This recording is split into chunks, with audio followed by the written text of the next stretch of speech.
ఎలక్షన్‌లో ఎవరికి vote వేయాలనుకుంటున్నావు? MP ఎలక్షన్‌లో.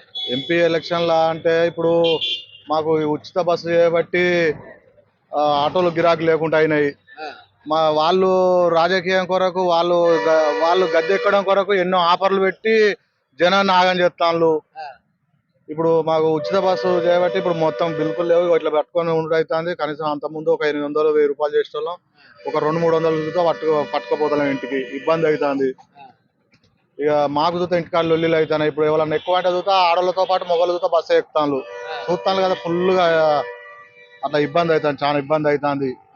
ఈ రేవంత్ రెడ్డి గారు బస్సు ఉచిత బస్సు తీసేస్తేనే మళ్ళీ ఏమన్నా ఉంటుంది. లేకపోతే మాత్రం ఈ వచ్చే ఎంపీ ఎలక్షన్లో కంపల్సరీ టీఆర్ఎస్కే ఓటేస్తాం. ఈ ఎంపీ ఎలక్షన్‌లో టీఆర్ఎస్‌కే ఓటేసారు. ఓటేస్తాం. తీసేయకుండా మాత్రం మేము చూతా అందరం ఐకమత్యం అవుతాం. ఇక ఇప్పటికే మాకు అదే ఇబ్బంది అవుతుంది. వాళ్ళు రాజకీయం కొరకు మా ప్రజలను ఇట్లా ఇబ్బందులు పెట్టుడు. ఉచిత బస్సు అనగానే ఇప్పుడు ఉచిత బస్సు ఏమన్నా ఎక్కుతాంలా వాళ్ళు చూతా టైంకు ఇక అదైతాన్లు. ఉచిత బస్సు పెట్టంగానే ఏమన్నా లబ్ధి జరుగుతుందా? కోట్ల నష్టం. అంత ఇబ్బందులు పడి అంత ఎందుకు పడతాన్లు? డబ్బులు లేవా? ఇప్పుడు అందరికి మంచిగా పోతూనే ఉండి ఆటోలు చూస్తే ఎక్కేది ఇన్ని రోజులు ఎక్కేది ఇప్పుడు ఎక్కుతలేరు. ఇబ్బంది అవుతుంది. ఇప్పుడు ఏమన్నా ఈ ఉచిత బస్సు చేయడం వల్ల మధ్యతరగతి కుటుంబాలకు లేడీస్ కూడా ఏమో ఉపయోగం లేదు. అది మళ్ళీ గవర్నమెంట్ జాబ్ చేసే వాళ్ళకే వర్తిస్తుంది. వాళ్ళకే ఇన్కమ్ లెక్క సోర్స్ మళ్ళీ వాళ్ళకే ఉపయోగపడుతుంది. దీనివల్ల మధ్యతరగతి కుటుంబానికి ఏం బతకడం అన్యాయంగా మా డ్రైవర్ల కడుపు మాత్రం కొట్టడం జరిగింది. రోడ్డున పడవలసిన పరిస్థితి ఏర్పడ్డది మాకు. ఇది కొంచెం సవరించాలని ఉచిత బస్సు ఎత్తివేయాలని మేము అనుకుంటున్నాం.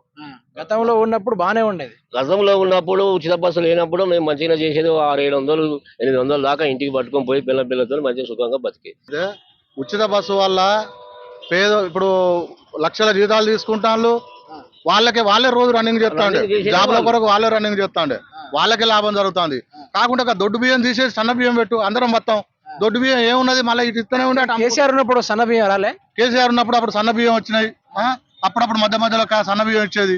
ఈ దొడ్డు బియ్యం ఎందుకు దొడ్డు బియ్యం వాళ్ళు ఇటు తీసుకుంటే అటు అమ్ముతాను.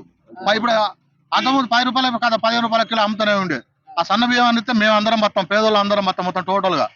ఇప్పుడు ఈ ఉచిత బస్సు వల్ల లక్షల జీతాలు తీసుకునే వాళ్ళు వాళ్ళే రోజు రన్నింగ్ చేస్తాను. వాళ్ళకే లాభం కనుక మాకైతే ఎలాంటి పేదలకు లాభం లేదు.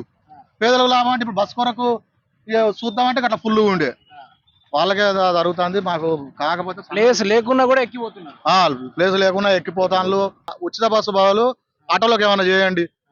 ఇప్పుడు మాకు ఇన్సూరెన్స్ కట్టాలి అవన్నీ ఉండే. అలాంటిది మాకు ఏమైనా సాయం చేయండి.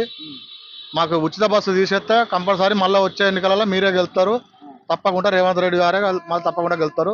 ఉచిత బస్సు కంపల్సరీ తీసేయాలి. అధికారం వచ్చి రాగానే ఆర్టీసీ బస్సులు ఉచితంగా పెట్టుడు కరెక్ట్ అయితే కాదని చాలా మంది ప్రజలు ఇదే విధంగా అవస్థలు పడతా ఉన్నారు.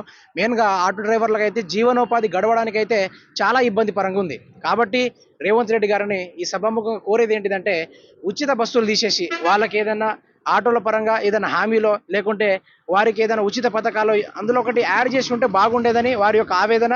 అదేవిధంగా ఉన్నోళ్ళకే జాబర్లకు మాత్రమే ఇదే విధంగా వాళ్ళకి ఉపయోగపడుతుంది కానీ లేని వాళ్లకు ఏం ఉపయోగపడతలేదని వారి యొక్క ఆవేదన.